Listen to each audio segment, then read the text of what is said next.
Hey there, movie reviewer next door here, and here with another longer review. And tonight, it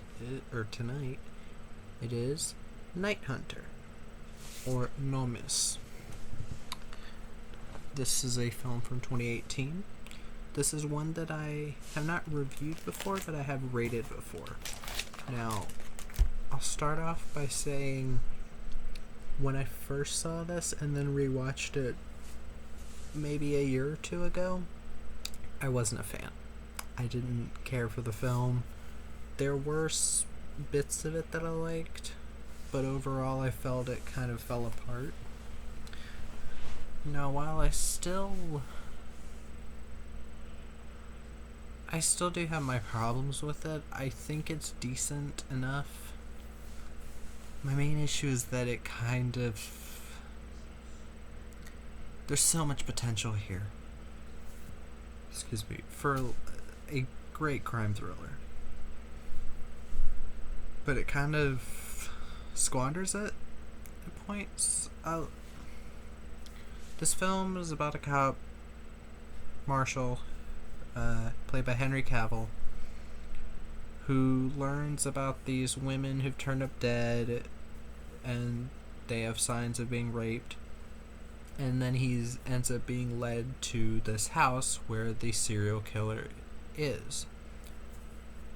They have him caught, and they have a psychologist, Rachel, played by Alexandra Daddario, who is interviewing him and trying to get into his mind, get information on the girls and what he did and all that, and something seems off. There's also Cooper, Ben Kingsley's character, and he is a vigilante for abused girls, and he uses his adopted daughter as bait for them so that he can castrate them and then disperse their wealth among the girls that the person is abused. Which, that right there, I'll get into it more later, but it sounds like it could make its own fucking movie. I'd love to have seen that movie. But yeah, it's all about getting in his head, finding out what's going on, and why all of these things are happening outside of prison. Outside of the psych ward, whatever. Awesome idea for a movie. It immediately reminded me of... it seems like it's going for a similar thing to Primal Fear with Richard Gere and Edward Norton, which it has been a long time since I've seen that, so I don't remember much. But the killer did kind of act like Edward Norton in that. So I was like, oh, that's kind of similar. But first I'll get to the acting. Henry Cavill does a decent job. I don't love him as an actor. I think he has his ups and downs. He's most well known for playing Superman in Man of Steel and Batman v Superman, Justice League. And those aren't my cup of tea. Not really. I'm not big into superhero movies unless there's some real component to them. If it's grounded in reality, kind of like Captain America: First Avenger. That would probably be my favorite in the entire MCU. Mostly because it stays grounded for pretty much all of it. But Alexandra Daddario was good as Rachel, this psychologist. She works in this role, and I believed her. It's not you could probably see people, they'll be... There are a lot of people on Letterboxd that are like, oh, I'll watch anything for Alexandra Daddario, but the movie's shit. I don't think the movie's shit. I do think it's a bit disappointing. But Alexandra Daddario has some pretty intense scenes where she pulls off the intensity. I'm very happy that she's continued to act. And, yeah, I just really liked her as an actress. I don't think she's fantastic, but I do think she works for what she's trying to do with her career. And I hope she does well with this. There's an Anne Rice adaptation she's doing Mayfair Witches, I think, which I might check that out. It is a series, so maybe I'll check it out, maybe I won't. But yeah, Ben Kingsley is good as Cooper. Very interesting character. I'd love to see his character, or that type of character that's like, oh, a vigilante and he uses his adopted daughter as bait for these pedophiles. Like, that's a very interesting fucking thing. You could do a lot with that idea. Stanley Tucci as Commissioner Harper. He's fine. He's kind of just there. I like Stanley Tucci. I think he was probably in Jolt more. I liked him a lot more in Jolt. I thought he was funny in Jolt. I liked his character. He was fun. And I'd definitely rather watch Jolt than this. Brendan Fletcher. Brendan Fletcher's an actor I really like. He was in the Rampage trilogy as Bill Williamson. Loved him in all three of those. All three. Even though I didn't like the second one, all three of them, he is fantastic. I know the Oscars would never think of being like, oh, an Uwe Boll film, we should nominate an actor from an Uwe Boll film. There have been a couple Uwe Boll films where I've been like, okay, the acting's actually pretty damn good. The acting in Assault on Wall Street was pretty good from Dominic Purcell and Aaron Karpluk. But like, Brendan Fletcher was fantastic in those films. He was fucking scary. Like, seriously. But he is really good here. There are bits where it goes a bit over the top with how crazy he is, and it comes off as comical in like maybe 2 scenes. But he does really good playing Simon. Minka Kelly is like the estranged wife of Henry Cavill's character. She's there. They don't really give her much to do.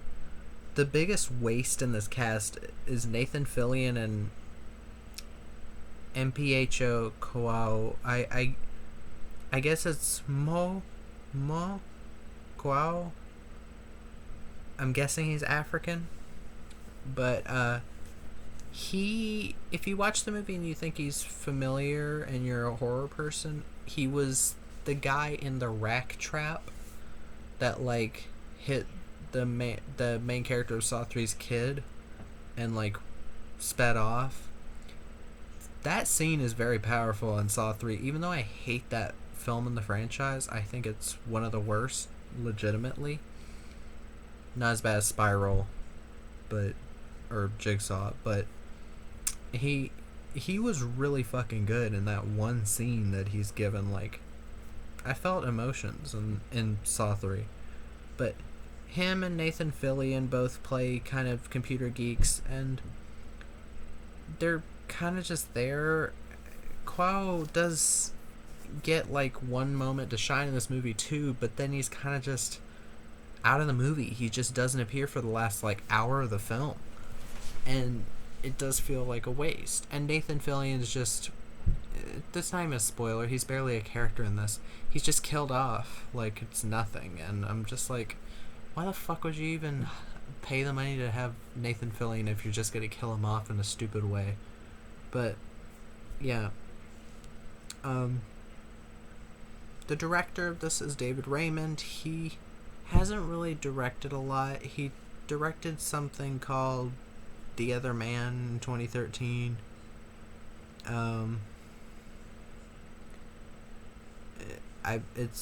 This is his feature film debut, and as a debut, it's good enough.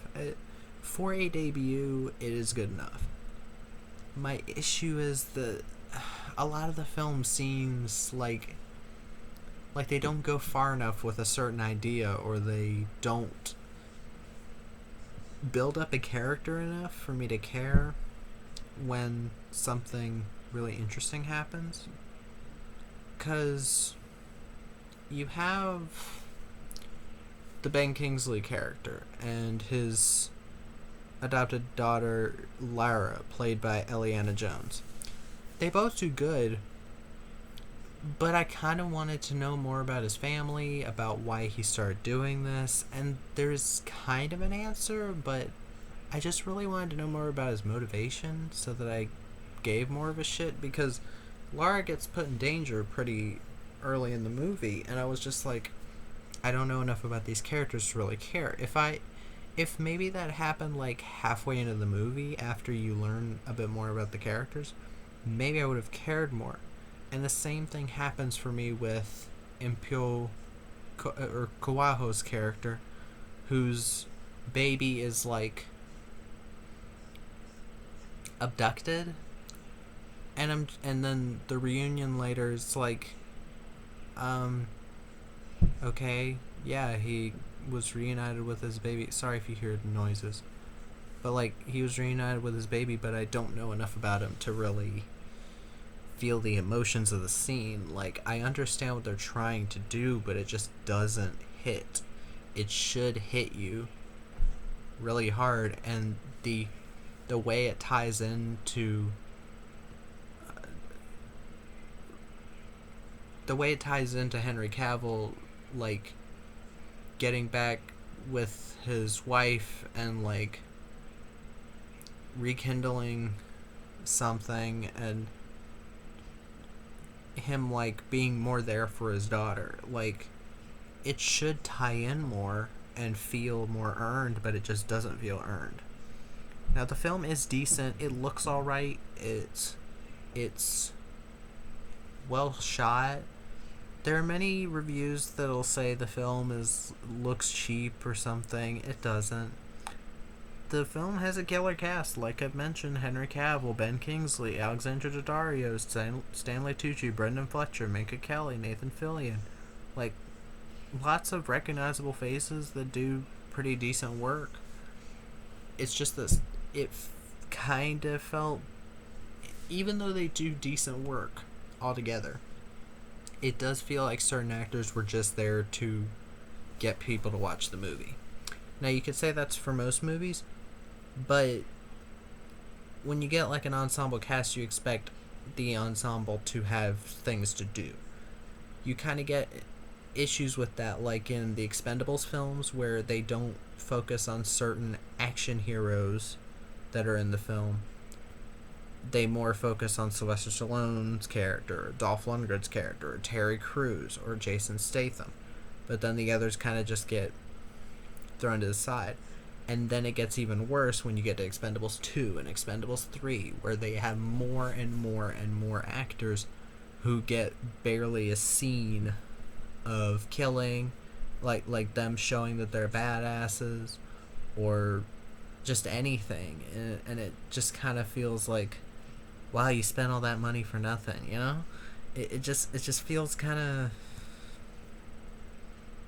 pointless, is what it feels like. But like, yeah, with this film, it's not nearly as bad as the Expendables movies. With that, you could do something like you did with Red, with Bruce Willis, John Malkovich, Helen Mirren, Morgan Freeman, where all four characters have plenty of time to, like, you know, like, you get to know all of these characters, and then you care about them being in peril later, and it's just a fun movie. I know a lot of people hate the Red films, but like, this film,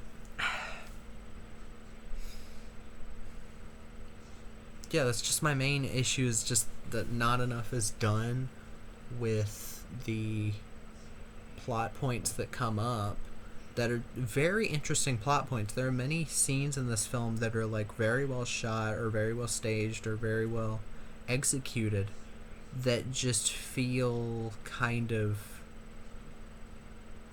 like you go from one scene that's like, oh, this could be in a fantastic film, to a scene where it's like, okay, I've seen this in every other movie. There were some things in this movie that were pretty original, actually, that I had never seen before, or at least hadn't seen done in that specific way. And it just kind of annoyed me that excuse me, the rest of the film didn't really click with those scenes. The rest of the film kind of felt hollow. I know I keep repeating myself. Just trying to think of things to talk about. The score from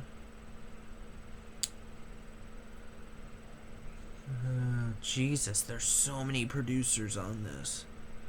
There's like 50 producers. Alex Liu. Music from Alex Liu is decent.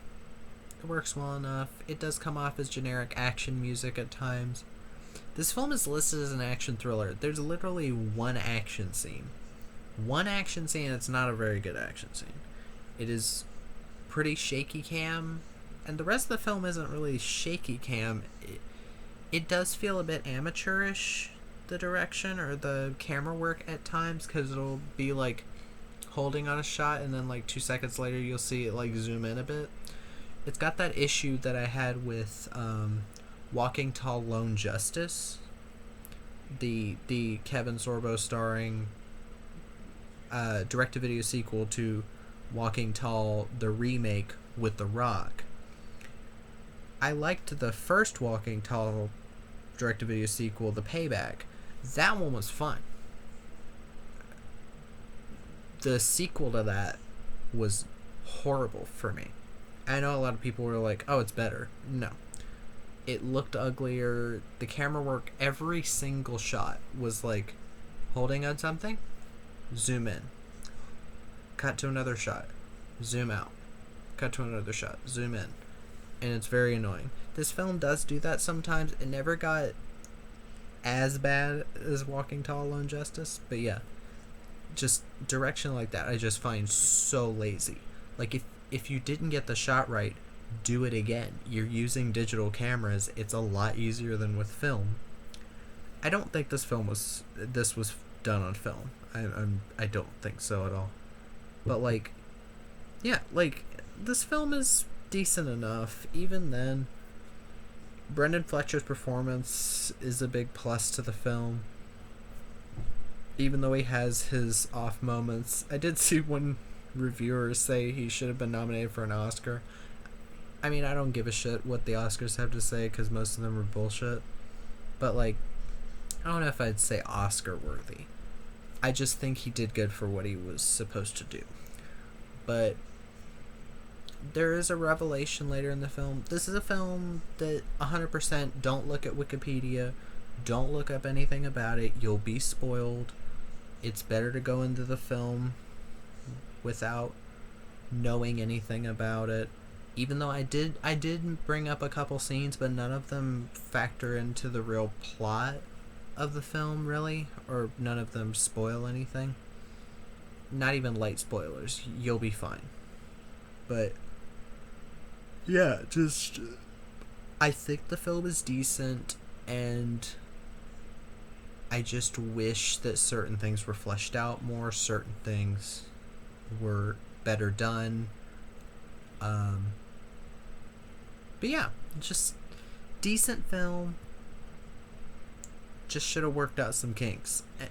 Like, this film is so close to being like great, but yeah, you know how it is. But yeah, that's about it. Those are my thoughts on Night Hunter or Nomis. And if you have any questions, leave them down in the comments, and see ya.